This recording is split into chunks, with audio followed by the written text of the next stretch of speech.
En fait, c'est un programme pour pédophiles, ni plus ni moins. Une fois que ce programme aura été appliqué, on ne pourra plus rien pour protéger les enfants contre leurs abuseurs.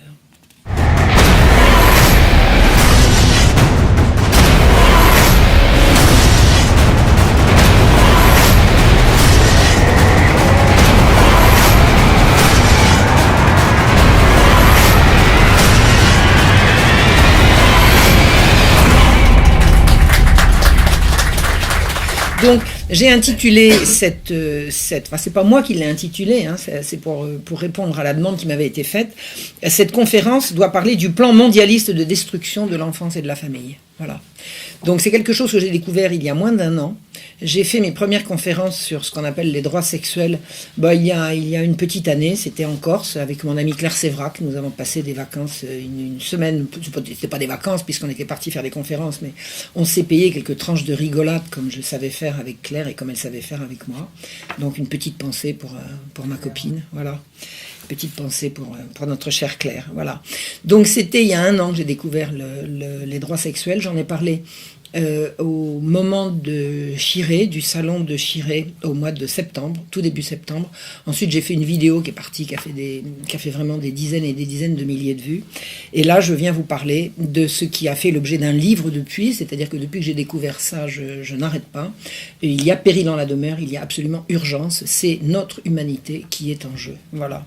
Qu'est-ce que c'est que le principe des droits sexuels dont il s'est agi et que j'ai découvert? Les droits sexuels, c'est une notion qui a été mise sur le papier en 2008 par la Fédération internationale du planning familial, qui en son temps, moi je suis née en 1950, dans les années fin 60, début 70, le planning familial, c'était une organisation absolument géniale qui venait en aide à des filles que leur vilain papa voulait empêcher de faire l'amour avec le garçon qu'elles aimaient, et le planning familial donnait des informations sur la pilule et sur l'avortement, qui à l'époque était un problème qui touchait marginalement des filles qui se seraient laissées avoir ou laissées séduire. Ça n'était absolument, il n'y a jamais été question d'en faire un phénomène de masse. Donc le planning familial a eu, au temps de ma jeunesse, une espèce d'aura d'association genre humaniste. C'est loin derrière maintenant. On sait ce qu'il en est du planning familial, c'est carrément une organisation criminelle.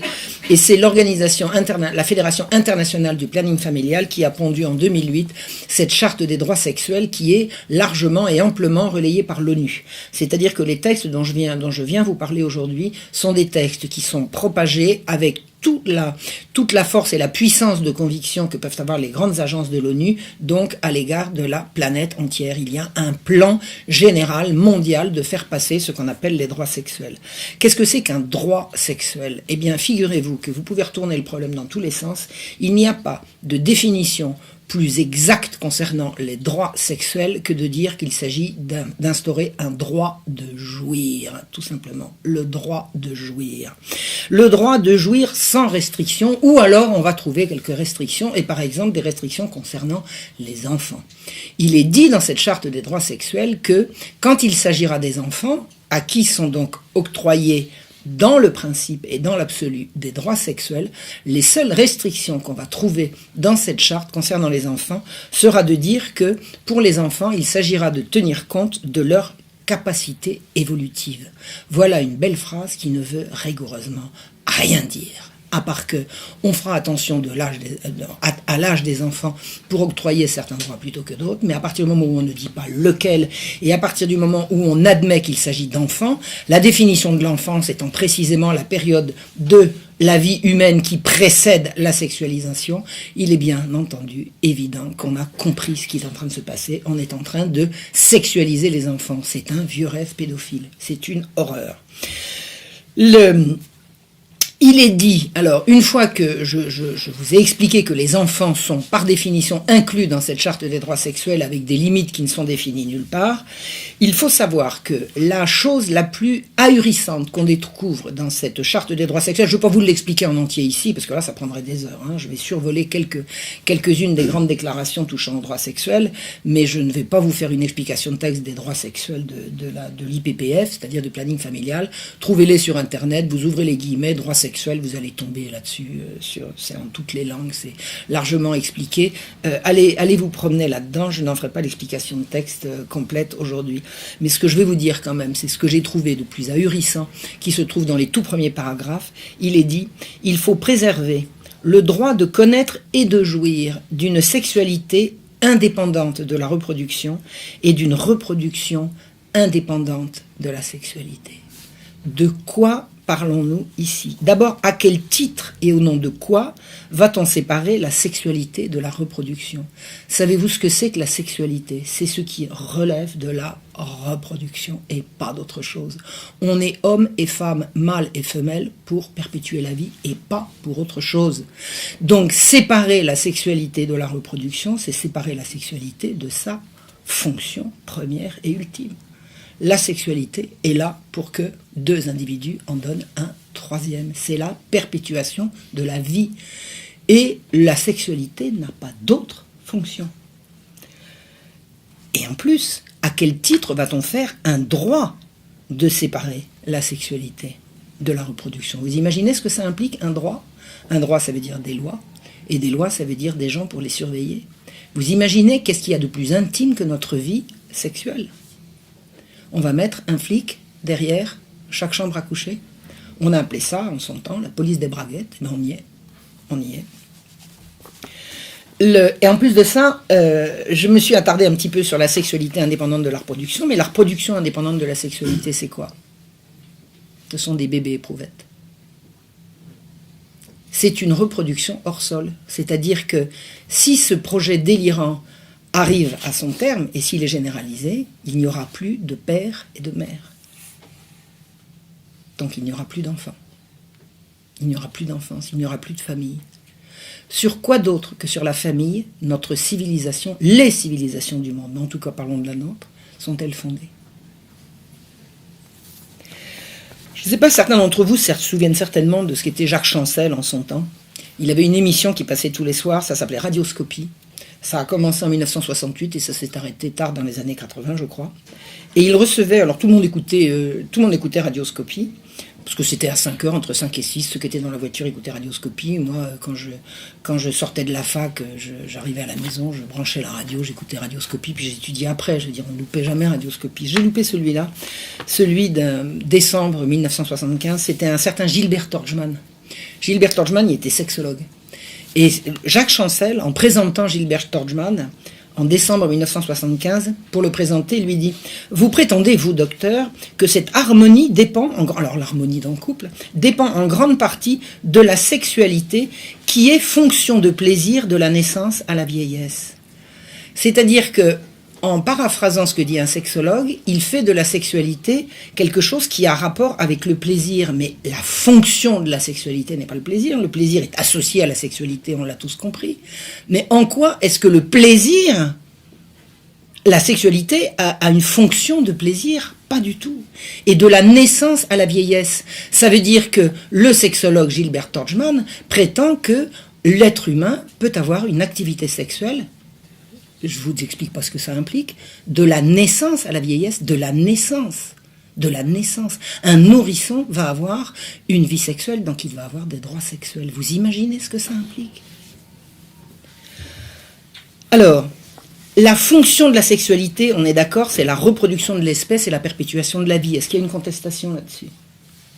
C'est pas possible. Et on y prend du plaisir. Maintenant, expliquez-moi. La fonction de l'alimentation, c'est le plaisir ou la perpétuation de la vie?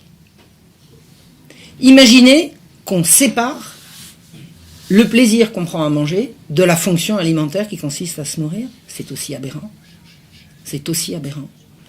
On mange pour se nourrir, on fait l'amour, qu'on appelle ça faire l'amour ou autrement, pour se perpétuer, et le plaisir, eh ben c'est ce que la nature, dans sa grande sagesse, on peut même dire le bon Dieu si on y croit, y a associé pour que ça fonctionne. Mais on ne peut pas remplacer l'un par l'autre. Et c'est ce que font ces gens allègrement. Faire du plaisir, l'alpha et l'oméga de la sexualité, c'est un contresens. Le sexe pour tous et les droits sexuels vont impliquer l'éducation sexuelle à l'école.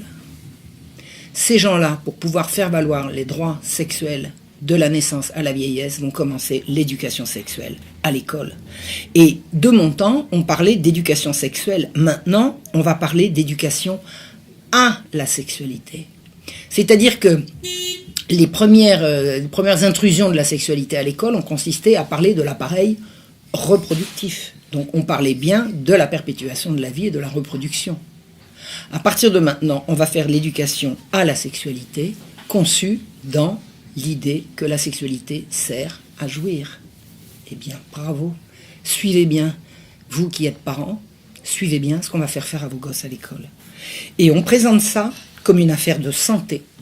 On a inventé une notion qui est la santé sexuelle, c'est-à-dire la capacité de jouir. Vous connaissez l'UNESCO. L'UNESCO, c'est une des grandes agences des Nations Unies qui s'occupe de culture et d'éducation. En mai 2010, c'est-à-dire 2 ans après la Déclaration des droits sexuels, l'UNESCO a publié ce qu'il a appelé les principes directeurs sur l'éducation sexuelle. Alors eux, ils ne disent pas encore l'éducation à la sexualité, mais ça viendra tout de suite derrière. Destinés à tous les professionnels de l'enseignement. Tous les professionnels de l'enseignement, ça veut dire sur la planète entière. Et vous savez que les Nations Unies ont des moyens de pression extrêmement puissants sur les nations, sur les pays. Donc, l'UNESCO va publier des principes directeurs, dont je vais vous énoncer quelques-uns, c'est pas beaucoup plus, en vous disant qu'ils se réfèrent explicitement à la Déclaration des droits sexuels de l'IPPF. Et ils disent, notamment, il faut aux enfants une éducation sexuelle avant qu'ils soient sexuellement actifs et leur donner des informations scientifiquement précises. Avant qu'ils soient sexuellement actifs. D'abord, s'ils sont des enfants, ils sont nécessairement pas sexuellement actifs, puisque c'est le propre de l'enfance. On ne le redira jamais assez, je pense qu'il faut le marteler.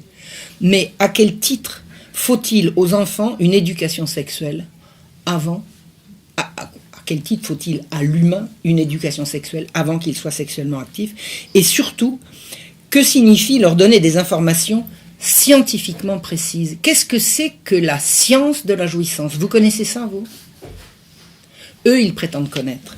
Il n'existe pas de science de la sexualité, hormis l'escroquerie Alfred Kinsey. Est-ce que tout le monde a entendu ici parler d'Alfred Kinsey? Quelqu'un n'a-t-il jamais entendu parler d'Alfred Kinsey? C'est le grand combat. Est-ce que quelqu'un veut me tendre le livre de Judith Reisman, qui est certainement sur la table, j'espère? Alfred Kinsey, dont je vous reparlerai tout à l'heure, est un Américain qui a déclenché la révolution sexuelle en Amérique d'abord, en Europe ensuite, et ensuite sur la planète entière. Kinsey, la face obscure de la révolution sexuelle, c'est un livre de Judith Reisman, qui a été édité donc par Contre-Culture et qui est venu nous voir récemment et que je vais retrouver la semaine prochaine au Québec, puisque nous allons faire une conférence conjointe. Voilà. Donc, la science de la sexualité, c'est l'escroquerie Kinsey. Il n'existe pas d'autre source que la sexualité puisse faire l'objet d'une science que l'escroquerie Alfred Kinsey. Donc dire à l'heure actuelle, quand on est une agence des Nations Unies, qu'on va se référer à la science de la sexualité, veut dire qu'on va se référer à une escroquerie mondiale. Voilà. Et ce qu'ils disent, c'est que il s'agit de promouvoir la santé sexuelle qui inclut bien sûr la protection contre le VIH. Alors, quel est le problème? Le problème, c'est que les maladies sexuellement transmissibles ont explosé. Il ne sera jamais question de dire que les maladies sexuellement transmissibles explosent parce que le vagabondage sexuel explose. Non, on va prendre le problème à l'envers. Puisque les maladies sexuellement transmissibles explosent, on va sexualiser tout le monde en leur expliquant ce qu'il faut faire pour ne pas attraper de maladies. Sauf que la seule chose à faire, ça serait de commencer par dire aux enfants de jouer à des jeux de leur âge et de ne pas se mêler de ces affaires-là. Et notamment la sexualisation des adolescents, c'est quelque chose d'absolument terrifiant. Si vous discutez suffisamment avec des adolescents, vous vous rendrez compte qu'ils ont de la sexualité une vision complètement étrangère à ce qui fait toute la tradition de tous les pays que nous connaissons.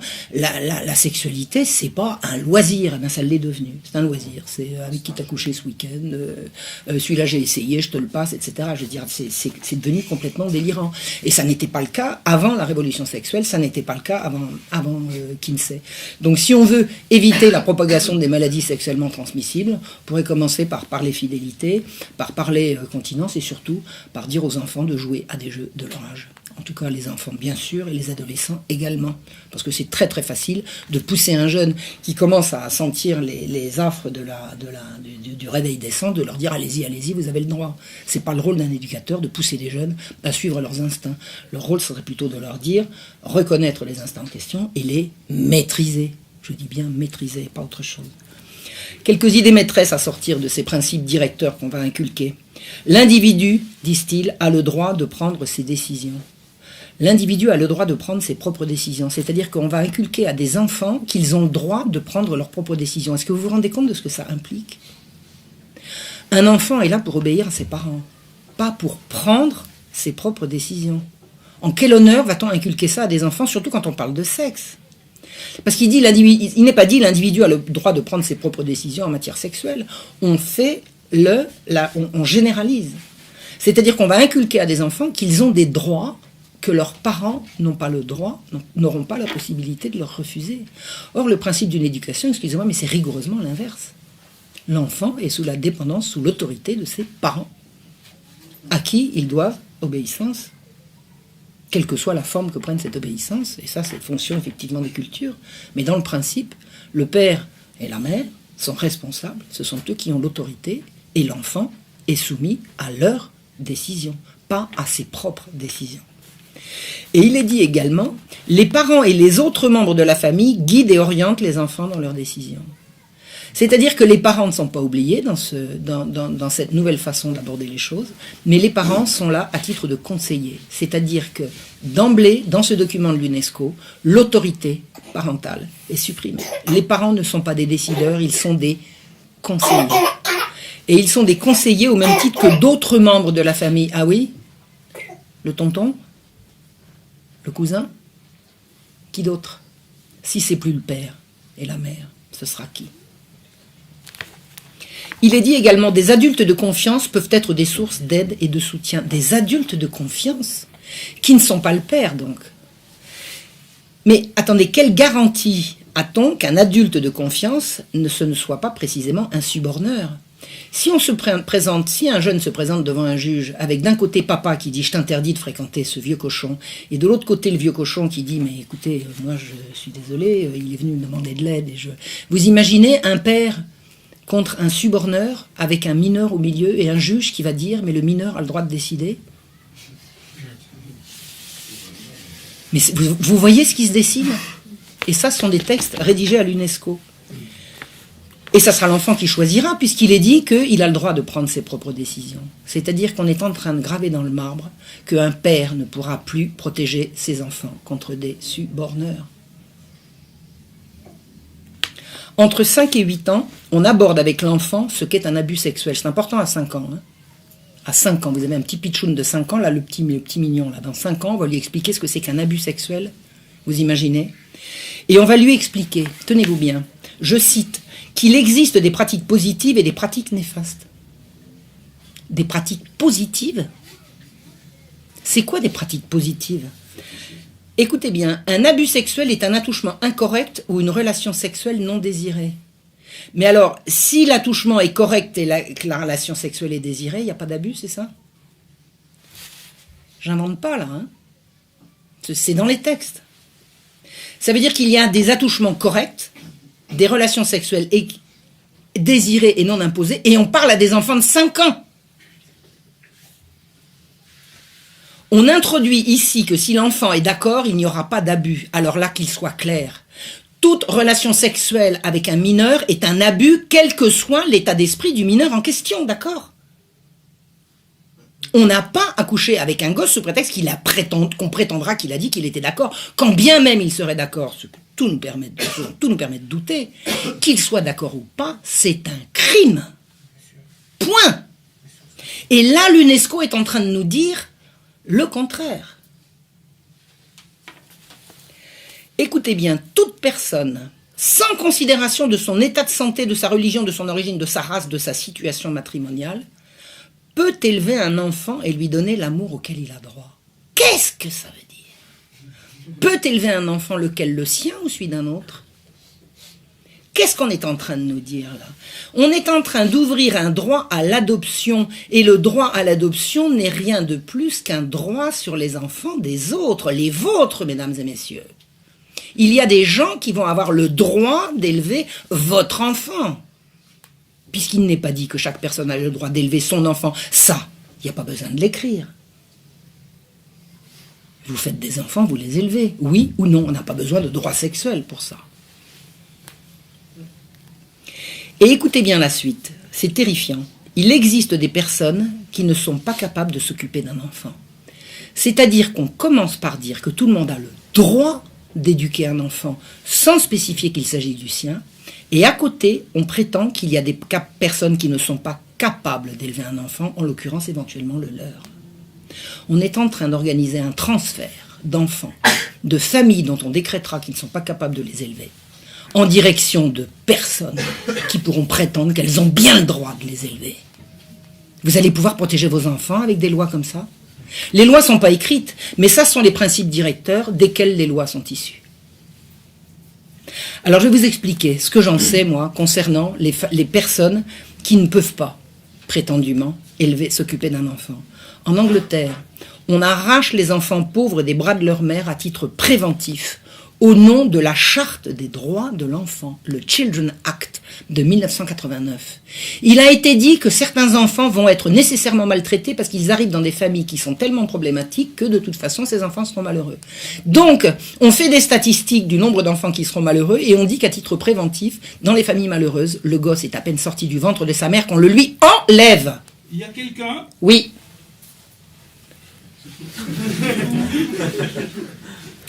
Laurence Rossignol a dit à la télévision en 2013, les enfants n'appartiennent pas à leurs parents. Alors écoutez, je vais vous dire une chose, appartenir, je suis d'accord, personne n'appartient à personne. Mais, Madame la Ministre, pour encore, disons, une petite semaine, ils appartiennent à qui au fait? Ça veut dire quoi ça? Ça veut dire que l'État tout-puissant, va avoir des droits sur vos enfants, des droits que vous n'avez pas. Est-ce que vous savez qu'en Suède, on enlève des enfants à leurs parents qui les ont menacés d'une fessée? Menacés d'une fessée, les services sociaux viennent chez vous, accompagnés des gendarmes, ils vous prennent votre enfant et vous le reverrez si un jour les autorités décident que vous avez le droit. C'est un cauchemar. En fait, les droits de l'enfant sont la fin de la protection des enfants au nom de la protection des enfants. L'ennemi de l'enfant, c'est son père et sa mère. C'est ça que ça veut dire. Et on va protéger les enfants contre leurs parents. Pour les livrer à qui, à votre avis? Pédophile. Bah, vous avez un mauvais esprit. Vous êtes des gros vilains. On ne dit pas des vilaines choses comme ça. L'Organisation mondiale de la santé, autre agence des Nations Unies, a publié de son côté les standards pour l'éducation sexuelle. C'est en 2010 aussi. Alors, est-ce que j'ai bien dit que c'était en 2010 Oui, la charte de l'UNESCO, les principes directeurs de l'UNESCO, c'est 2010. C'est la même année. L'Organisation mondiale de la santé a publié les standards pour l'éducation sexuelle en Europe. Alors, je ne sais pas comment ça va être en Afrique, mais en tout cas, en Europe, c'est ce que je vais vous dire. Ça a été publié à Cologne. Alors, vous savez ce que je pense des féministes? Enfin, j'ai fait quelques vidéos à ce sujet, quelques déclarations un peu tonitruantes. Alors, moi, je suis une femme et puis je le revendique. Alors, les féministes, figurez-vous que les personnes qui ont pondu l'horreur que je vais vous dire, c'est à 90% des femmes. On est obligé de le constater. Voilà. Le préambule de cette déclaration, c'est que la psychologie, et plus spécialement la psychologie du développement, montre que les enfants naissent sexués. Et on revient à l'idée que dès la naissance, les enfants sont des êtres sexués. Alors, sexués dans le sens qu'ils sont mâles ou femelles, on est d'accord. Encore que même eux, ils ne sont pas d'accord, puisque maintenant, ils vont nous raconter qu'on va avoir le droit de choisir. Mais prétendre que les enfants naissent sexués, c'est prétendre qu'à leur naissance, dès le plus jeune âge, les enfants sont à la recherche de relations sexuelles. Et si ce n'est pas un délire de pédophile, c'est un délire de quoi? En fait, l'unique source de cette assertion, c'est le mensonge Kinsey. entièrement démonté par Judith Reisman dans un travail absolument remarquable. Je veux dire, c'est secouant, mais à la fois c'est secouant, mais c'est plein d'optimisme parce que c'est totalement démonté. Une fois que vous avez compris tout ce qu'il y a là-dedans, plus personne ne peut vous berner avec la libération sexuelle. C'est un outil extraordinaire, ce livre. Et il y en a un autre qui va sortir bientôt, incessamment. D'ailleurs, il va être, je ne sais pas aujourd'hui ou demain sur Amazon, mais il va sortir en librairie. C'est la suite du travail de Judith Reisman. Alors, la suite de ce livre ne sera pas chez Contre-Culture, parce que les deux choses se sont faites pratiquement en même temps. C'est un autre éditeur.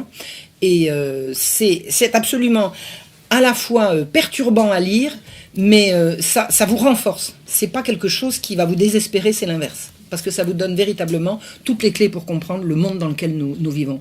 Donc, même si c'est une épreuve de lire ce livre, vous en ressortez grandi et pas du tout déprimé. Donc, je vous le conseille véritablement. Voilà, c'est ce que je voulais vous dire à ce propos. Donc, l'unique source du mensonge selon lequel les enfants naissent sexués, c'est Kinsey qui a dit, dans les années 40, « Children are sexual from birth ». Les enfants sont sexués dès la naissance. C'est faux.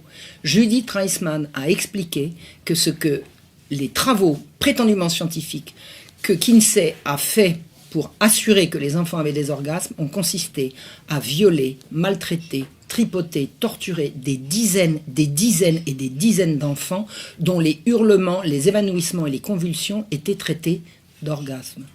Ça vous va? C'est absolument incontestable. Et c'est ça qui sert de base. Le rapport Kinsey a été publié à des millions d'exemplaires et vraisemblablement très très peu de gens l'ont lu.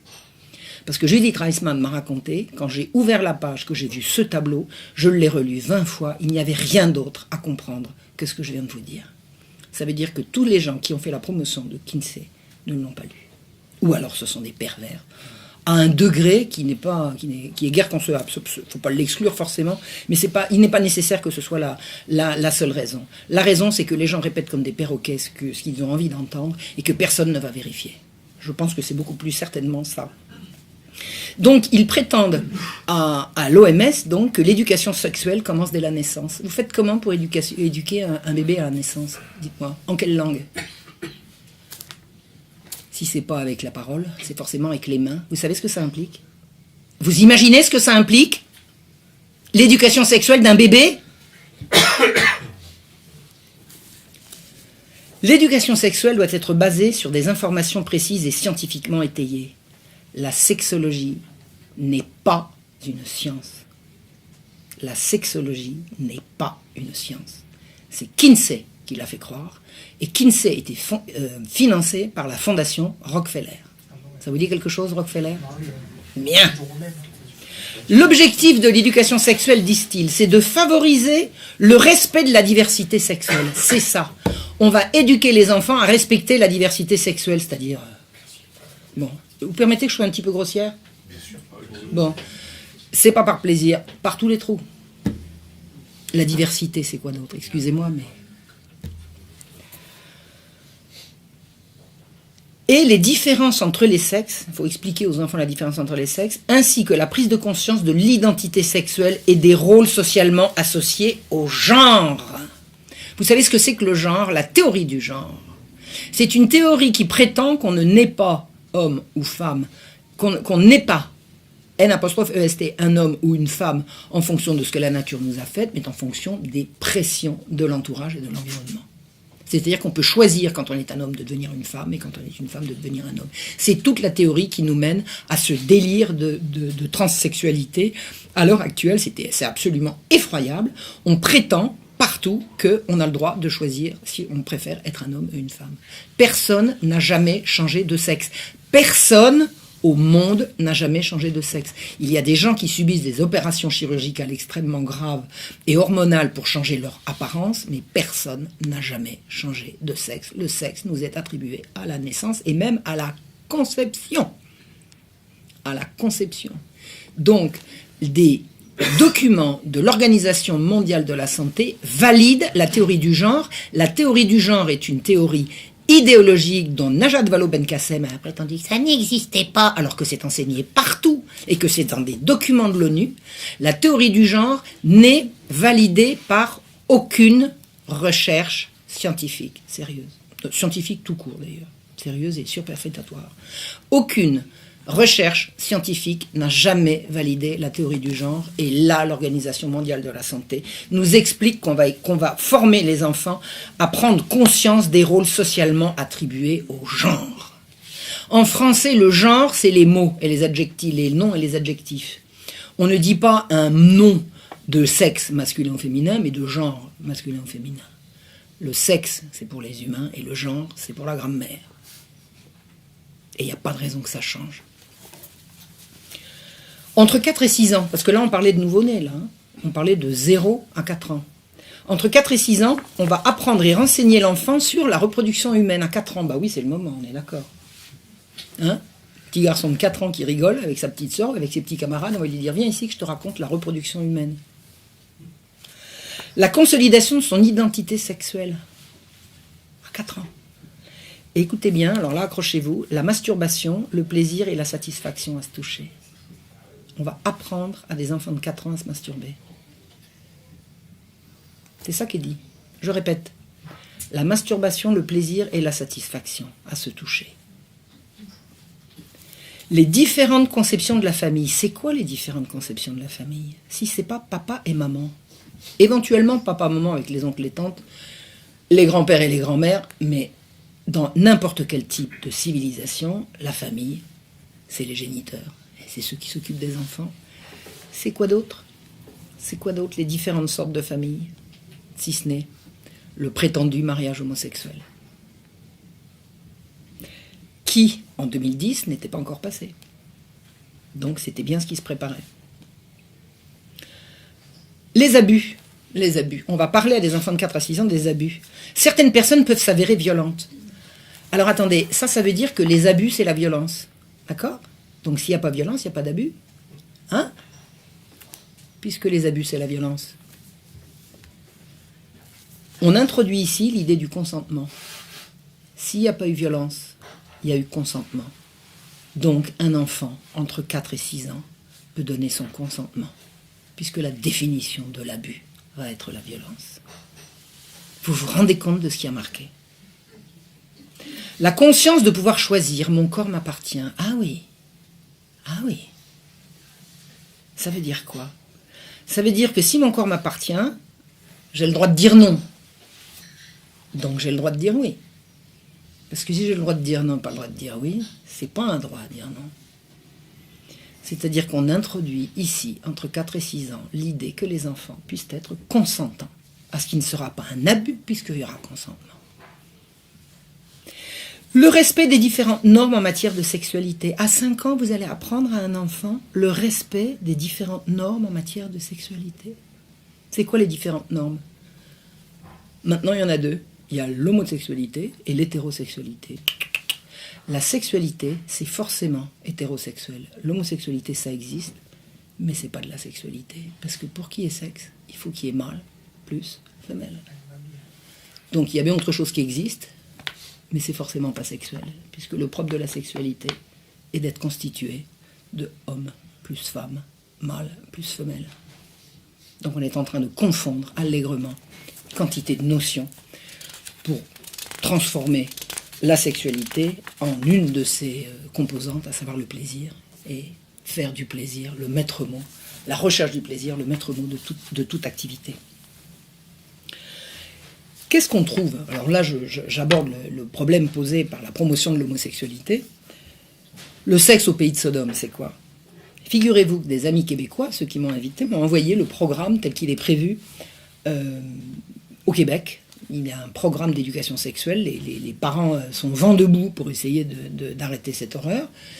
C'est une des raisons pour lesquelles Judith Reisman et moi allons nous adresser à eux, mais je pense qu'ils sont déjà très très avancés, hein. C'est pour apporter de l'eau au moulin, c'est pas nous qui allons régler leurs problèmes.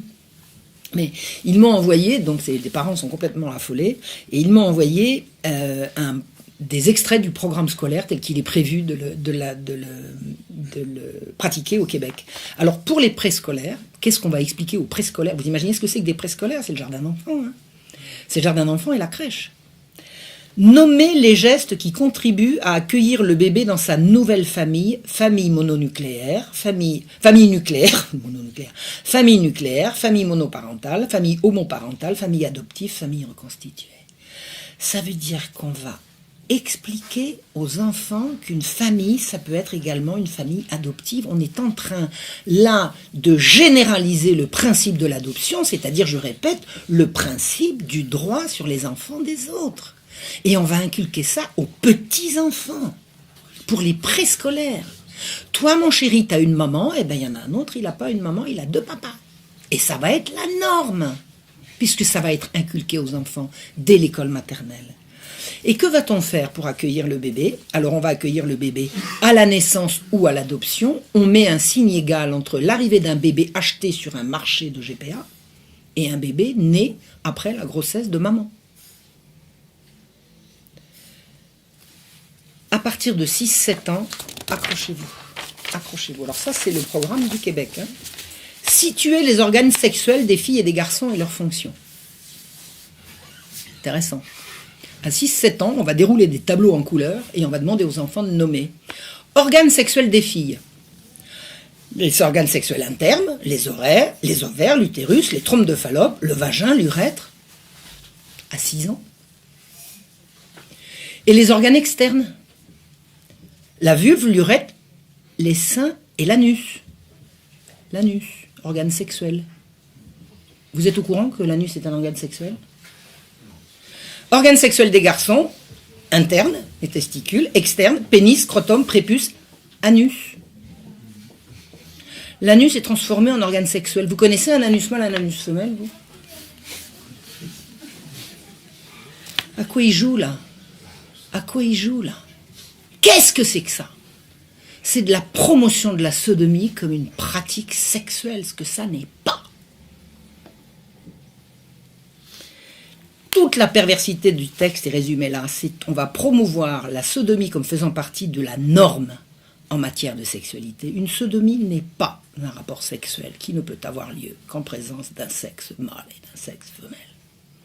En l'occurrence d'un homme et d'une femme, même si les pratiques sont diverses. Il n'y a pas de sexe sans sexe opposé. Alors je ne dis pas qu'il n'y a pas d'autres pratiques, mais ça ne relève pas de la sexualité. Un rapport sexuel, c'est la rencontre d'un sexe mâle et d'un sexe femelle. On fait là la promotion à l'échelle mondiale de la sodomie comme une pratique qui doit être considérée comme courante et normale. C'est pas de la perversion, ça c'est quoi? Il s'est tenu dans un patelin qui s'appelle Jogjakarta. Au début, j'ai cru que c'était Jakarta, pas du tout, c'est Jogjakarta, en Indonésie, du 3 au 6 novembre 2006, c'est-à-dire avant la déclaration des droits sexuels, une réunion de 29 brillants experts. Brillants experts, c'est dans la déclaration de Jakarta. C'est comme, vous imaginez, on va organiser un colloque d'historiens et on va dire un colloque de brillants historiens. Attendez. Un peu de modestie, il s'est tenu en présence de 29, alors moi je vais mettre des guillemets, experts, des droits humains venus de 25 pays, qui se sont réunis pour le développement des principes sur l'application du droit international des droits de l'homme en matière d'orientation sexuelle et d'identité de genre. C'est ça l'origine des droits sexuels de l'IPPF, ça s'est joué à Jogjakarta, c'est-à-dire qu'on a essayé, on s'est réunis pour promouvoir la diversité sexuelle, c'est-à-dire l'homosexualité, et l'identité de genre, c'est-à-dire le déséquilibre fondamental de tout ce qui fait la perpétuation de la vie, c'est-à-dire d'imaginer, de faire accroire à la jeunesse, aux gens qui peuvent choisir entre être un homme et une femme. Si vous voulez désorienter des jeunes, il n'y a qu'à aller dans cette direction-là. C'est d'abord la validation de la théorie du genre au niveau international. Écoutez ce qu'ils disent. Je cite. « Nombreux sont les États et les sociétés qui imposent aux individus des normes en matière de genre et d'orientation sexuelle. » Ben heureusement encore. Bien sûr que la société impose ses normes. Bien sûr que la société impose ses normes. Elle a toujours imposé ses normes. Et elle est là pour ça, la société. Si la société n'impose pas ses normes, c'est la foire d'empoigne, excusez-moi. Par l'entremise de coutumes, c'est ça, la société impose des coutumes, mais les coutumes s'imposent toutes seules. Il n'y a pas un « on » qui impose des coutumes. La coutume s'impose d'elle-même. De loi et de violence qui cherchent à contrôler la façon dont les individus vivent leurs relations personnelles et s'identifient eux-mêmes. La société veut contrôler la façon dont les gens s'identifient eux-mêmes. Mais qu'est-ce que c'est que ce délire? Les 29 experts, les 29 brillants experts sont des cinglés. On veut lutter mondialement contre ceux qui ne reconnaissent pas le genre, c'est ça que ça veut dire. Ça veut dire que la rencontre de Jogjakarta a consisté à mener un plan de bataille pour faire valider la théorie du genre partout. La théorie du genre qui, je vous le rappelle, n'existe pas, puisque Mme Belkacem nous a dit qu'elle n'existait pas. Vous imaginez? Recitation. L'identité de genre fait référence à l'expérience intime et personnelle du sexe faite par chacun, qu'elle corresponde ou non au sexe assigné à la naissance. Alors, y a-t-il quelque part au monde une étude scientifique qui valide ce délire? Si vous en trouvez un, vous me le donnez. Ça n'est validé nulle part. Nulle part. C'est un truc qui a été inventé, enfin pas inventé, disons, mise en forme par une américaine, une lesbienne américaine, qui s'appelle Judith Butler, et par Eisman, merci de ne pas confondre, un jour, Judith Butler, qui a expliqué qu'on avait le droit de choisir, de se sentir ceci ou cela, et maintenant, ça va paraître partout dans les écoles. Et on va lutter contre les gouvernements, contre les États qui vont refuser de valider ce délire. Y compris, je reprends ma citation, y compris une conscience personnelle du corps qui peut impliquer, si consenti librement, une modification de l'apparence et des fonctions corporelles par des moyens médicaux, chirurgicaux ou divers. On valide que des gens puissent exiger qu'on leur implante un faux sexe masculin ou qu'on leur retire pour leur fabriquer un faux sexe féminin. Écoutez, j'ai entendu un jour dans une réunion sur ce sujet, un médecin qui a expliqué comment on faisait, comment on rendait à un homme une apparence de femme. J'ai failli tomber dans les pommes. C'est atroce. C'est atroce. Et c'est irréversible. C'est irréversible. Une fois qu'on vous a coupé le zizi, on ne vous le remettra pas. Et d'autres expressions. Alors, attendez, meilleurs moyens chirurgicaux, etc., c'est aux frais de la princesse. Hein. Ça, c'est la Sécu qui paye. Hein. Chez nous, ça s'appelle la Sécu. Ailleurs, c'est autre chose. C'est la collectivité qui paye. Et d'autres expressions du sexe, y compris l'habillement, le discours et les manières de se conduire. Bon, passons. Il s'agit en fait de valider la prétendue transsexualité. Ce qu'on appelle la transsexualité n'est jamais qu'une opération extrêmement coûteuse d'une apparence et pas autre chose. Ce droit sera accordé à des enfants. Un enfant qui a le droit de choisir et à qui son corps appartient, s'il dit « j'aurais bien aimé », moi quand j'étais petite, je disais « moi j'aurais bien aimé être un garçon ». Vous savez pourquoi je disais ça? Parce que mon père il disait « j'aurais bien aimé avoir un garçon ». Alors comme je voulais que mon papa il m'aime, il me disait « moi j'aurais bien aimé être un garçon ». Vous imaginez si j'étais tombée à l'époque entre les mains de gens comme ça? Ils m'auraient greffé un faux zizi avec des bouts de... Oh, mon Dieu. Mon Dieu, mon Dieu. L'une des signataires de ce manifeste de Jogjakarta, promotion de l'homo et de la transsexualité, elle s'appelle Madame Sonia Correa. Je vous dis, c'est plein de femmes, ces saloperies-là. Je suis désolé, mesdames. Je fais partie de cette grande moitié de l'humanité. Mais il y a beaucoup de femmes qui promeuvent ces délires. Il faut le savoir. Il faut le dénoncer aussi. Et elle a été retenue comme experte à l'IPPF, c'est-à-dire au planning familial, pour la rédaction des droits sexuels. Voilà, comme quoi, c'est les mêmes qu'on retrouve de tous les côtés. Et en fait, qu'est-ce que c'est que cette promotion de l'homosexualité partout? La promotion de la sodomie, alors on serait plus inspiré de dire promotion de la sodomie, mais ça ne marche pas pour les femmes. Donc, par facilité, disons l'homosexualité, même si le terme est en soi ambigu, avant on disait les invertis. On disait invertis. On disait pas homosexuel, c'est un mot assez récent. Sous l'Ancien Régime, j'ai quand même bien étudié des textes d'Ancien Régime. On disait un sodomite pour ceux qui pratiquaient la sodomie, puis on disait inverti comme terme général pour dire les gens qui n'étaient pas de mœurs orthodoxes. Voilà. Et en fait, qu'est-ce que c'est la justification de toute cette promotion de l'homosexualité? Donc, pour faire vite, c'est la lutte contre l'homophobie. Donc homosexuel, c'est qui recherche des relations dites sexuelles avec une personne du même sexe qu'eux, mais homophobe, c'est celui qui déteste les homosexuels. Alors le mot ne veut rien dire, mais admettons qu'on puisse le retenir. Il y a des gens qui détestent les homosexuels, mais détestent au point qu'ils en ont la phobie. Ben voyons, c'est pratique.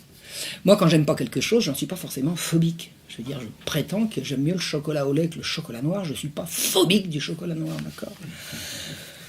Donc, figurez-vous que les homosexuels ont toujours été opprimés. Ah ben oui, l'homophobie de la société. Vous savez que j'ai lu, quand j'étais en fac d'histoire, j'ai lu une préparation à une thèse, c'est-à-dire en fait un DEA sur l'histoire de l'homophobie. Et le gars, il a eu son diplôme. J'ai lu le truc. C'est de la bouillie pour les chats, ça n'a pas de sens. Ça n'a pas de sens. Allez étudier, faire une histoire de l'homophobie. Ça ne veut rien dire. Bref, figurez-vous que les temps changent et que maintenant c'est le progrès. Ben oui, plus le temps avance et plus les choses vont bien, vous avez remarqué. Hein, vous avez remarqué. Plus ça va et plus c'est bien.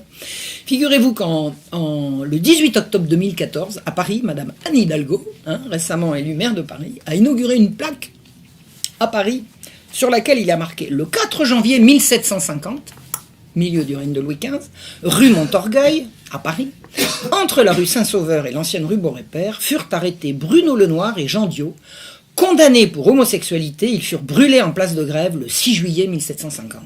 Ce fut la dernière exécution pour homosexualité en France. Ça méritait une plaque.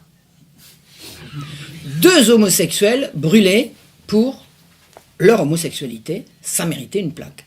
Parce que maintenant, on ne ferait plus ça. Maintenant, c'est le progrès. D'abord, c'était les Lumières, déjà, donc c'est les derniers. Après. Ça tombe mal, je connais le dossier. Je le connais bien. Alors, Diot et Lenoir n'ont pas été condamnés en raison de leur homosexualité qui ne regarde a priori personne. Comment voulez-vous savoir qu'ils sont homosexuels? On ne va pas poursuivre les gens jusque dans leur chambre à coucher. Encore qu'avec leur droit sexuel, ça va arriver.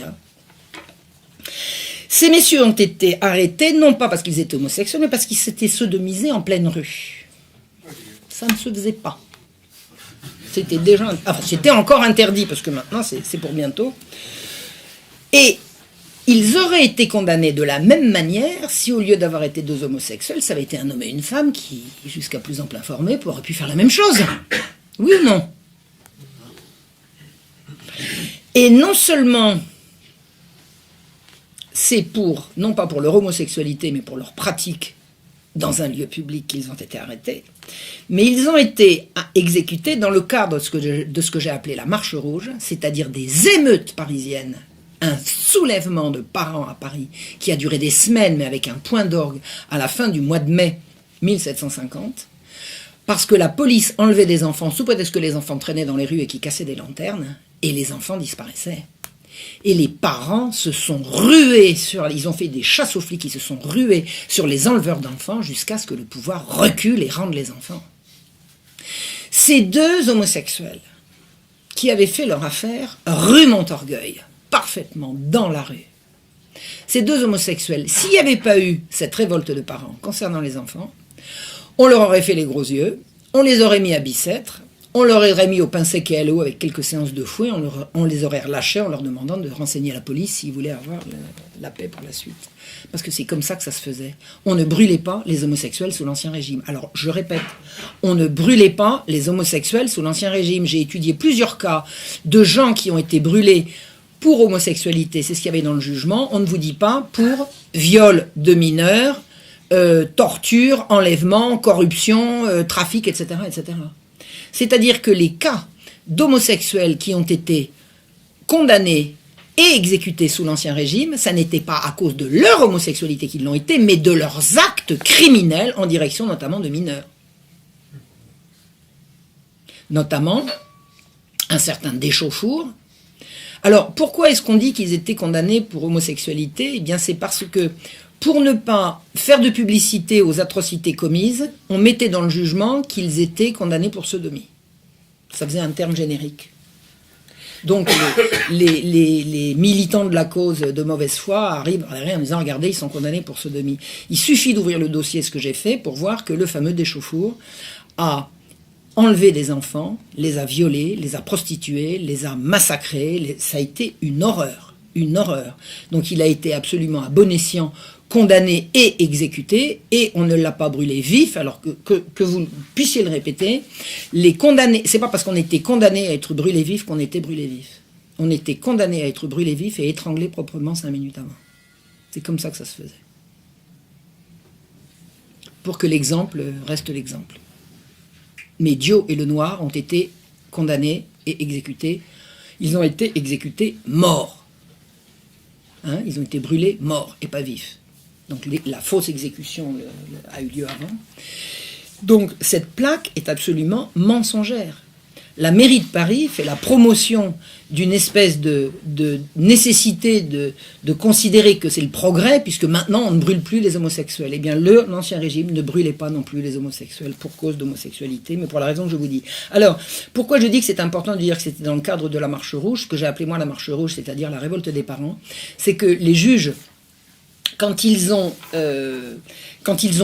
pris la mesure de la révolte concernant les enlèvements d'enfants. Les parents disaient qu'on enlevait leurs enfants pour leur faire des mauvais sorts. Il y avait tout un tas de raisons d'enlever des enfants, notamment les envoyer dans les colonies, parce que c'était l'époque où on commençait à dire que l'esclavage des nègres, c'était moins rentable. Bah oui, parce que les nègres, il fallait les chercher. Et il y avait des gens qui disaient, il y a des gosses qui traînent, il n'y a qu'à les prendre, ça remplacera avantageusement les nègres. Ça, c'est les Lumières aussi, il ne faut pas l'oublier. Hein. C'est pas mal. Donc, il y avait des gens qui disaient qu'effectivement, on enlevait les enfants pour les envoyer aux colonies, puis il y en avait d'autres qui disaient qu'on les envoyait pour les fournir à des pervers. Donc, les juges, comme ils tenaient deux homosexuels, ont voulu donner des gages à une population révoltée en disant non, regardez, les gens de mauvaise mœurs, on est capable de les punir. Et ils ont payé pour ça. Voilà. Donc moi j'estime que ça ne mérite pas la mort de se sodomiser dans la rue, mais c'était la règle à l'époque. Donc c'est comme ça que ça s'est fait. Donc la plaque de Madame Hidalgo, elle est complètement mensongère, elle ne correspond à rien dont nous, peuple de France, nous puissions nous revendiquer. Voilà. La promotion de la sodomie, de l'homosexualité se fait absolument partout. Vous savez ce que c'est que l'homophobie? Je vous ai expliqué, mais il n'y a pas que l'homophobie. Il y a la lesbophobie, il y a la biphobie. Vous savez, la biphobie. Attendez. La biphobie. Je crois que Mélenchon a dénoncé la biphobie, j'ai vu ça quelque part. La biphobie. Vous avez des gens, ils sont bi, ils sont homo, bon, hein, ils sont bi, c'est-à-dire qu'ils aiment à la fois les hommes et les femmes. Il y a des gens, ils sont biphobes. Biphobes. Non mais je rigole pas. Il faut essayer, je sais pas, peut-être on peut retrouver Mélenchon biphobie. Il a dénoncé ça à un moment donné, quoi. Il faut lutter contre la biphobie. Donc vous avez des gens, ils ont des... Moi par exemple, je suis biphobe. Moi je vois un bi, je suis prise de tremblement, c'est une phobie, quoi. Vous êtes d'accord? Bref, on peut ne pas aimer quelqu'un sans être phobique, d'accord? Bon, en plus de ça, ce qui est dénoncé, la fameuse homophobie, ça n'existe pas en France. En France, on peut être homosexuel sans que personne ne s'en émeuve. Je veux dire, tout le monde s'en fout. Tout le monde s'en fout. Et moi, la première. Moi, je suis comme tout le monde, j'ai des amis homosexuels. Vous savez pourquoi? Parce que compte tenu du nombre, quand on a beaucoup d'amis, on finit par avoir un ami homosexuel. C'est la loi du nombre. On s'en fout que les gens soient homosexuels ou pas. Je veux dire, c'est pas là-dessus que se fondent les relations humaines. D'accord? Donc, l'homophobie, en France, n'existe pas. Ce sont eux qui définissent comme homophobes ce que eux, ils n'aiment pas, d'accord? Ça rappelle quelque chose. Dans mon canton, dans mon patelin, moi j'habite à la campagne, le maire de la commune à côté, il vient de se marier avec son mec. Et il a été élu, il y a 1 an. Tout le monde le sait et tout le monde s'en fout. D'accord? Donc l'homophobie, en France, ça n'existe pas. Ça n'empêche pas qu'on va lutter contre. D'accord? Ce que les gens ne veulent pas, c'est l'exhibition. Et ça, on est servi en matière d'exhibition. Vous avez entendu parler de la loi Nouchet? Ah, c'est vieux déjà. Moi, je m'en souviens très bien. C'était en 2004. Vous avez un homosexuel qui s'appelait Sébastien Nouchet. Il a été brûlé vif parce qu'il était homosexuel. Le gars, il venait de faire son coming out, c'est-à-dire de révéler publiquement son homosexualité, ce qui, de vous à moi, ne regarde personne. On n'a pas à révéler. Moi, je veux pas vous révéler publiquement, mais non, ça ne vous regarde pas. Ça vous regarde pas. Je suis pas homosexuel. Hein. Donc, ce Sébastien Nouchet a été brûlé vif. Brûlé vif, c'est dégueulasse. Hein. Vous savez, c'est aspergé. C'est dégueulasse. Ah! Parce qu'il venait de faire la révélation de son homosexualité. Le garde des Sceaux s'appelait Dominique Perben à l'époque. Alors, pas un socialiste. Hein. Faut pas s'imaginer que c'est toujours du côté des socialistes. Hein. C'est pas pour défendre les socialistes que je dis ça, c'est pour défendre la vérité. Hein, qu'il soit dit.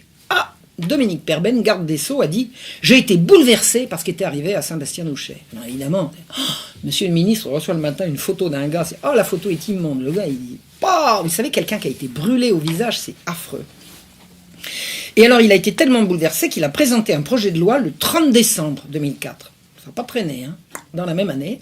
La loi contre l'homophobie. Maintenant, il y a une loi en France. Vous n'avez pas le droit d'être homophobe. Alors, on ne sait pas ce que c'est que l'homophobie. Vraisemblablement, ça n'existe pas, mais il y a une loi pour lutter contre. C'est bien.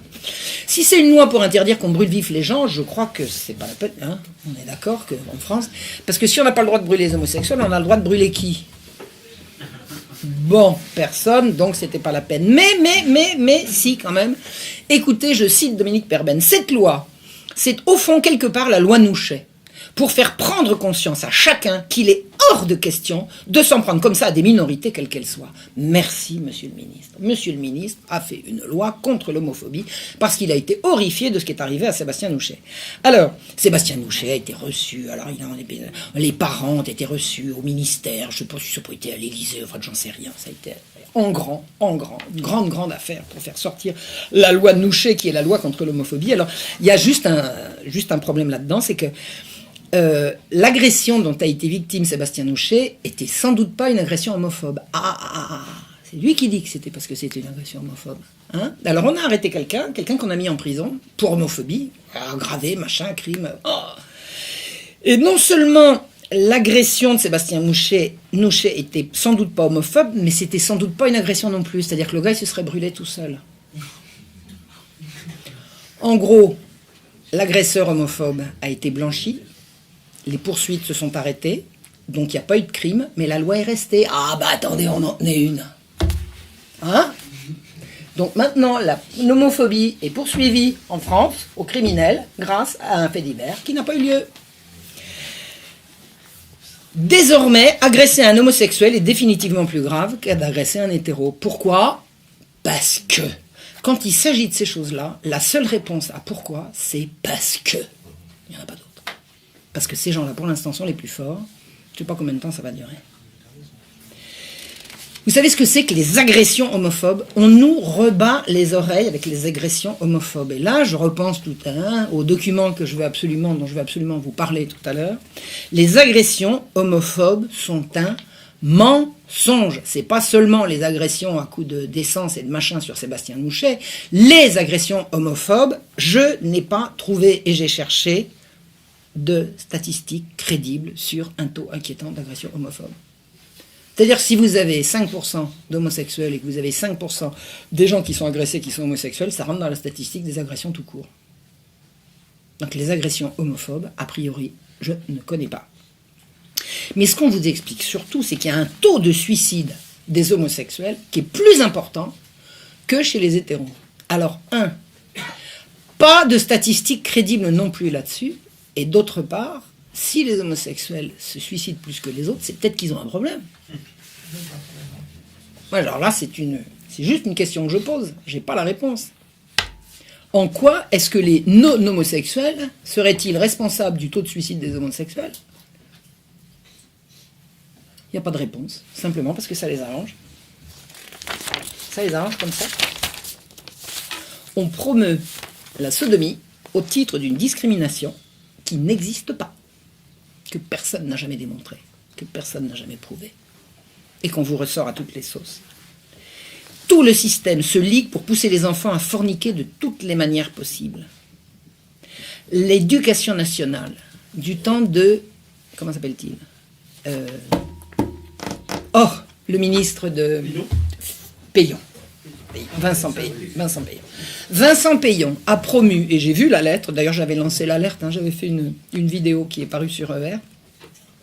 Il a promu une ligne d'écoute qui s'appelle la ligne Azur. La ligne Azur. Et j'ai vu des documents de publicité de la ligne Azur dans les préaux des écoles à la disposition des élèves. C'est-à-dire, vous avez des problèmes de ceci, de cela, d'identité, appelez la ligne Azur. La ligne Azur est un site qui fait la promotion de toutes les abominations sexuelles que vous pouvez imaginer. En couleur, en dessiné, avec des commentaires absolument hallucinants. Le site a été purgé tellement il y a eu une levée de boucliers, mais des petits malins comme moi et comme certains autres ont conservé des photos, ont conservé des captures d'écran. Il existe un site qui, à l'heure actuelle, fait l'information. Je pense que c'est un site qui est issu de la Manif pour tous, mais je n'en suis pas absolument persuadé. Mais c'est vraisemblable. Allez chercher sur Internet le site école et sexe. Et allez regarder, ce sont toutes les captures d'écran de tout ce que l'éducation nationale a promu en direction des élèves en matière de perversion sexuelle.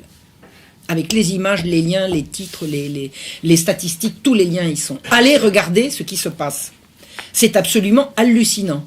Et dans le cadre de la lutte contre l'homophobie, donc vous avez compris, qui n'existe pas et qui n'a de toute façon, sur laquelle il n'existe absolument aucune statistique crédible, le syndicat d'instituteurs, le SNUIPP-FSU, a publié un rapport qui demande qu'on lutte contre l'homophobie dès l'école primaire. Comment allez-vous lutter contre l'homophobie dès l'école primaire si ce n'est en faisant la promotion de l'homosexualité dès l'école primaire? À propos du genre, le genre, c'est une théorie qui nous enseigne que l'hétérosexualité, vous savez ce que c'est que l'hétérosexualité? C'est la sexualité, c'est tout.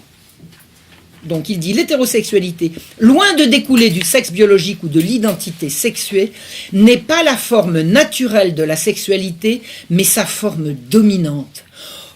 Au sens où le système social la produit, la légitime et stigmatise et infériorise socialement celles et ceux qui s'en écartent. C'est-à-dire que ce monsieur qui nous prend un rapport pour nous expliquer ce qu'il va falloir faire en matière de lutte contre l'homophobie à l'égard des enfants de l'école primaire nous raconte que l'hétérosexualité n'est pas naturelle, elle est une oppression du système, de la société contre tous ceux qui s'en écartent. Non mais attendez, ce sont des fous. Et c'est un syndicat d'instituteurs qui a publié ça, le SNUIPP. Maintenant, l'éducation à la sexualité est obligatoire. Elle se fait derrière le dos des parents et derrière même le dos des professeurs. Parce que les professeurs n'étant pas formés à l'éducation à la sexualité, on fait venir des intervenants extérieurs. À votre avis, ils viennent d'où? Vous avez entendu parler du lobby LGBT machin chouette? C'est eux qui viennent faire des cours. C'est l'éducation à toutes les formes de perversion. Devant, derrière et sur les côtés, le sadomasochisme, tout y passe, des enfants s'évanouissent. Ces cours sont obligatoires. Et vous croyez que c'est qu'en France? Ben non, bien sûr que non. J'ai quelques exemples en Allemagne. Sous la pression des associations LGBT, la Rhénanie du Nord-Westphalie va introduire dans les programmes scolaires des ateliers au cours des élèves mettront en scène diverses pratiques sexuelles. Ces élèves ont déjà eu des cours sur la lutte contre l'homophobie, vous voyez, c'est pas que de chez nous, et la sensibilisation aux différentes sexualités possibles. Ils devront désormais aborder des questions telles que le sadomasochisme, c'est-à-dire faire souffrir l'autre et le mettre en position de dominer. C'est pas beau ça? Et découvrir des pratiques sexuelles comme celles des backrooms. Vous savez ce que c'est les backrooms? Alors s'il y en a qui savent pas, je ne sais pas plus que ça. Je sais simplement que ce sont des lieux publics dans lesquels les intromissions de tout ce qu'on veut, de toutes les manières possibles, se font de façon suffisamment discrète et anonyme. D'ailleurs, ce sont des bordels à orgie, quoi. Et ce n'est pas tout. Des experts vont venir dans ces cours de Rhénanie-Westphalie. Alors, Judith Reisman, elle ne les appelle pas les experts, elle les appelle les sexperts. C'est bien défini. Des experts en pédagogie préconisent que des élèves mettent en scène diverses pratiques et orientations sexuelles au programme. À partir de 13 ans, les enfants joueront et mimeront différentes situations sexuelles et ils simuleront des pratiques anales durant leur représentation scolaire. Non mais vous... On rigole pas là. Il est conseillé aux enseignants de demander aux élèves de mettre en œuvre le matériel pédagogique préconisé, des godemichés et des boules de geisha. Alors les boules de geisha, il paraît que ce sont 2 boules qui s'introduisent devant et derrière en même temps. Et on va enseigner ça à des mômes de 13 ans dans le cadre de la journée scolaire.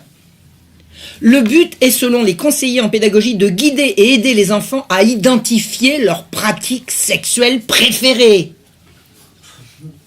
et à trouver leur orientation sexuelle. Oh, mon Dieu. Les élèves seront invités en outre à parler de l'éjaculation précoce ou encore à simuler des orgasmes sous la forme de pantomime. L'éducation sexuelle, le ministère de l'éducation sexuelle de Westphalie. Un père de famille est allé en prison parce qu'il a retiré ses enfants, à qui il a interdit d'aller au cours d'éducation sexuelle. En prison. Prison ferme. Il a pris 15 jours, je crois, ou 3 semaines. C'est-à-dire qu'il a été condamné à une amende. Sa femme était enceinte de son 3e ou de 4e. Il a dit, je ne veux pas payer, ben vous ferez de la prison. pour avoir refusé que sa gosse continue d'aller au cours d'éducation sexuelle. Et c'est la gosse qui était revenue en larmes. Il y a des enfants qui s'évanouissent. En Suisse, en 2014, la ville de Bâle a introduit un coffret qui s'appelle le Sexbox, qui contenait du matériel pornographique destiné à l'éducation sexuelle dans les écoles maternelles et primaires. Les pédagogues ont fait, sous forme de peluches, des peluches, ben vraiment, vous savez, c'est la peluche, le truc pour enfants, quoi, avec des gros zizi en état de marche et des sexes féminins avec toutes les couleurs et toutes des peluches, quoi. Des jouets pour les gosses. Voilà. Des doudous, voilà. Pour les enfants de 4 ans, ça a soulevé une tempête d'indignation dans le pays. Et l'introduction dans les écoles maternelles des cours obligatoires d'éducation sexuelle dans toute la Suisse se fait par l'Office fédéral de la santé publique. C'est-à-dire qu'on pervertit les gosses dans le système d'éducation nationale au titre de leur santé. Quelle est la caution dite scientifique à toutes ces horreurs dont je vous parle ? En France, vous avez l'Institut français de sexologie clinique. Alors, il n'est pas le seul, mais disons qu'il est le premier grand. Et l'Institut français de sexologie clinique a été fondé par le fameux docteur Gilbert Torgmann, dont je vous parlais au début, celui qui avait fait sa radioscopie avec Jacques Chancel en 1975. C'est l'inventeur, le pionnier de la sexologie moderne. Il y a eu des sexologues avant Torgmann, et il y en a d'autres que Torgmann, et il y a d'autres instituts que le fameux institut en question. Mais disons que vous avez cet institut qui est phare et qui doit beaucoup à l'ultra-médiatisation du docteur Gilbert Torgmann, qui a commencé sa carrière au début des années 70. Alors, il était sur tous les plateaux de télévision, Torgmann par-ci, Torgmann par-là, il a fait 25 bouquins. Il n'y a pas un colloque, il n'y a pas eu un débat à la télévision, il n'y a pas eu une interview à la radio qui ne fasse soit référence au docteur Torgmann en tant que référent par ses études, ou alors qui ne le fasse intervenir directement. Dr Torgmann, c'était le grand sexologue français. Ben, il m'a sauté dessus quand j'avais 19 ans, figurez-vous. Et il est tombé pour viol, 35 ans plus tard. Il est tombé pour viol. Il y avait des dizaines et des dizaines de témoignages de ces pelotages, de ces agressions, de ces viols. C'était un pervers. C'était un pervers. Le docteur Torgmann, paix à son âme, je sais pas si c'est pas possible. J'avais 18 ans. Il faisait des cours d'éducation sexuelle à l'école, dans mon lycée. Et il disait, mais si vous avez des problèmes, vous pouvez venir me parler. Ah bah oui, j'avais des problèmes. Ça n'est pas des problèmes sexuels, ça. J'avais pas de ça, moi, à l'époque. Mais j'ai cru que j'allais pouvoir lui raconter des soucis graves que j'avais. Et ben, il en a profité pour me sauter dessus, parce que l'occasion était trop bonne.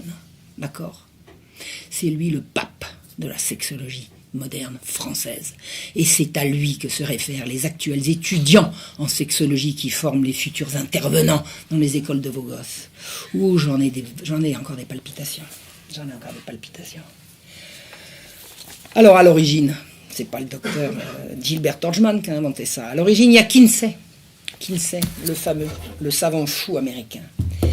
Il a inventé des données fausses pour faire croire à tout le monde que tout le monde couchait avec tout le monde et que celui qui ne le faisait pas, il n'était pas normal. Comment fait-on pour changer les mœurs ? Vous avez une société, ça Judith en parle vraiment en long, en large et en travers, elle a un grand amour de son pays, l'Amérique. Judith Reisman est une patriote américaine vraiment émouvante. J'aime comme elle parle de l'Amérique, de son pays. Et elle dit, quand j'étais petite, la fidélité, la chasteté, l'amour, la famille, tout ça, c'était des valeurs admises par tout le monde. Par exemple, on arrivait vierge au mariage, mais c'était la norme. Et on était content de se marier, et le mariage, c'était une aventure de bonheur, de douceur et d'échanges extraordinaires. Elle dit, par exemple, alors c'est pas dans ce livre-là, c'est dans le suivant, on est ému de lire la correspondance que les jeunes époux envoyaient, qui étaient venus faire la guerre en Europe, qu'ils envoyaient à leurs femmes laissées à l'arrière. C'était des lettres d'amour, c'était véritablement l'amour conjugal, le bonheur conjugal. Arrive Kinsey qui dit Pendant qu'ils sont pas là, leurs femmes couchent avec tout le monde.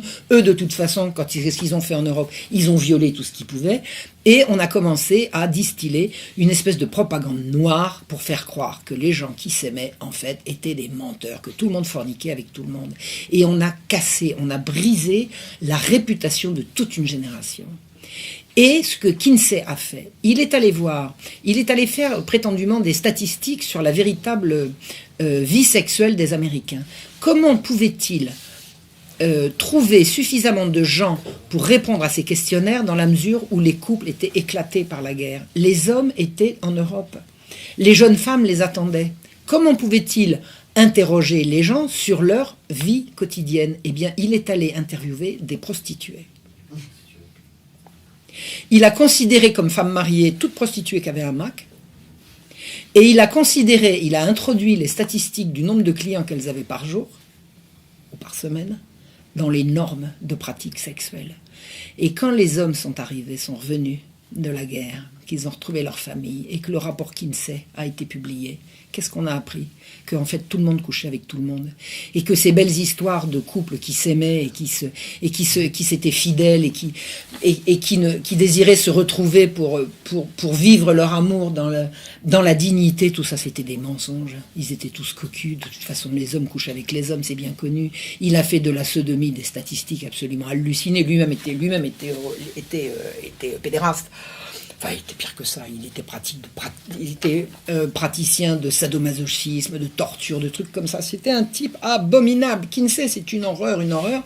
Et il a fait de ces pratiques une règle. Et il a fait croire que c'était la norme. Et une fois passé le choc, les gens ont commencé à se dire, être fidèle, pourquoi? Puisque personne ne l'est. Et puis, une fille qui voulait pas coucher, parce que, non, t'es bien gentil, je veux bien danser avec toi, mais j'ai pas envie de coucher. Tous les autres le font. Ah bon? Ouais, tout le monde le fait, t'es une vraie dame si tu le fais pas. Les mœurs ont été changées par une entreprise de mensonges à l'échelle planétaire. Ça s'appelle l'ingénierie sociale, en fait. Pourquoi fait-on des sondages pour expliquer que c'est un tel qui va passer devant l'autre aux élections? C'est parce qu'il y a un effet d'imitation. Si on vous raconte que machin est le premier, il y a un effet d'entraînement. C'est à ça que ça sert. Et ça a été ça, la révolution sexuelle. Ça a été de faire croire aux Américains d'abord et à la planète ensuite que ceux qui étaient fidèles à un idéal étaient des brêles, étaient des andouilles, des imbéciles et des marginaux. Et que la norme, c'était le sexe tous azimuts, tout le monde avec tout le monde, de toutes les manières possibles. Et un gars comme Kinsey a promu, y compris la zoophilie. C'était un être absolument abominable, qui n'était en rien un scientifique, sauf pour l'étude des abeilles. Il étudiait les abeilles. En matière de sexologie humaine, de sexualité humaine, Kinsey n'a fait que propager ses propres fantasmes et ses propres pratiques.